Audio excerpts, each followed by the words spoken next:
ہر قسم کے روحانی جسمانی مسائل اور وظائف کے لیے پیر اقبال قریشی چینل کو سبسکرائب کریں۔ نحمدہ ونصلی ونسلم علی رسولہ الکریم،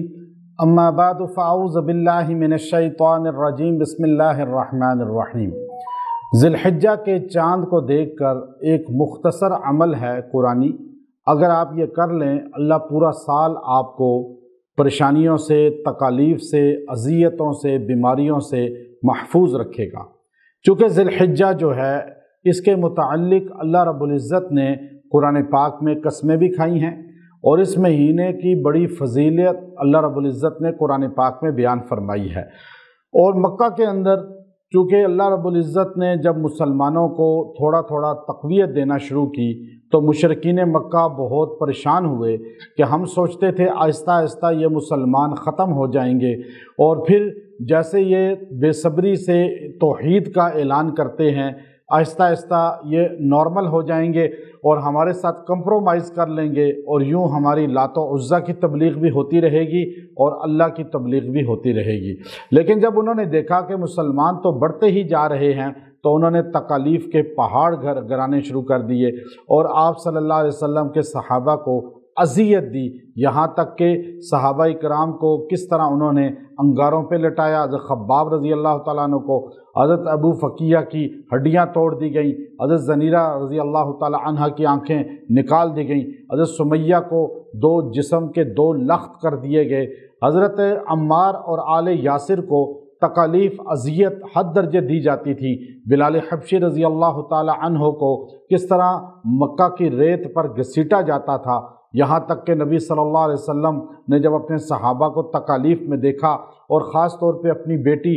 حضرت رقیہ رضی اللہ تعالی عنہا جو ہمارے نبی صلی اللہ علیہ وسلم کی شہزادی ہیں، بیٹی ہیں، اور وہ حضرت عثمان رضی اللہ تعالیٰ کے نکاح میں تھی، اور وہ 16-17 سال کی تھی، جب تکالیف بڑھ گئیں تو ہمارے نبی نے فرمایا کہ تم لوگ ہجرت کر جاؤ حبشہ کی طرف۔ اب وہ حبشہ گئے ہیں، کتنی تکالیف میں چند لوگ، میں حبشہ گیا، میں نے ایتھوپیا میں وہ نجاشی بادشاہ کا دربار، وہ صحابہ کے قبور، اور وہاں پہ وہ ساری تکالیف کو آنکھوں سے دیکھ کر حیران ہو گیا، کس طرح صحابہ نے سمندری سفر کیا اور تکالیف وہاں جھیل کر تنگ آ کر یہاں پہاڑوں میں ریگستانوں میں کس طرح پیدل چلے۔ آپ دیکھیے کہ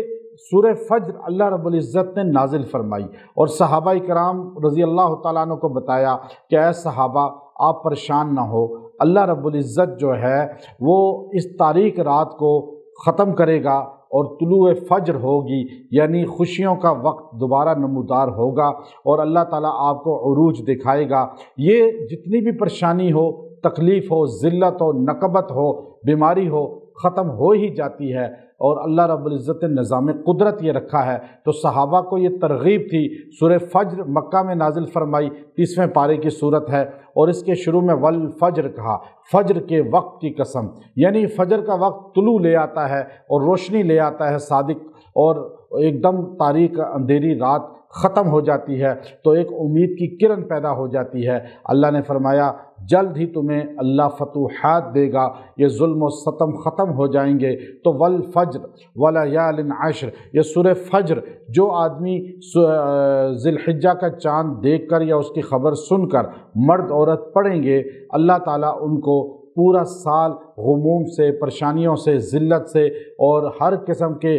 اذیت سے بچا لے گا۔ اور اس کا پورا سال جب آپ کو ضرورت پڑے، کوئی تکلیف پریشانی آئے، صرف ایک بار پڑھ کے دعا کریں، اللہ آپ کی پریشانیاں دور فرمائے گا۔ تو ذی الحجہ کا چاند دیکھ کر رات پڑھ لیں، مغرب کے بعد، عشاء کے بعد، یا صبح پڑھ لیں، دن کو پڑھ لیں، آپ کو پڑھنے سے انشاءاللہ یہ تاثیر مل جائے گی۔ وآخر دعوانا ان الحمد للہ رب العالمین۔